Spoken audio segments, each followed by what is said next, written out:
ก้อยขับยามแรงพี่น้องเอ้ยเกลือเป็ดเกลือไก่นี่วนใส่ไก่กันเลยเลี้ยงพอได้กินเลี้ยงพอได้แก่แค่ครอบครัวพี่น้อง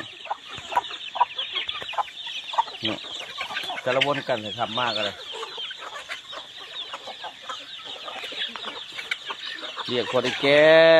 อยู่หัวอยู่สวนเกลือเป็ดเกลือไก่ยามแรงบรรยากาศบ้านเขา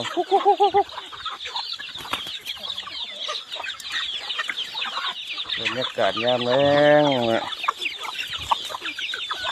วนไปเสียได้หน่อยโบราณจะวนไปเสียไกลกันมีอะไรกับพ่อเขา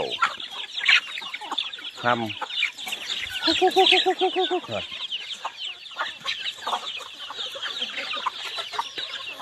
กลับมาอยู่หัวอยู่สวนเกลือเป็ดเกลือไก่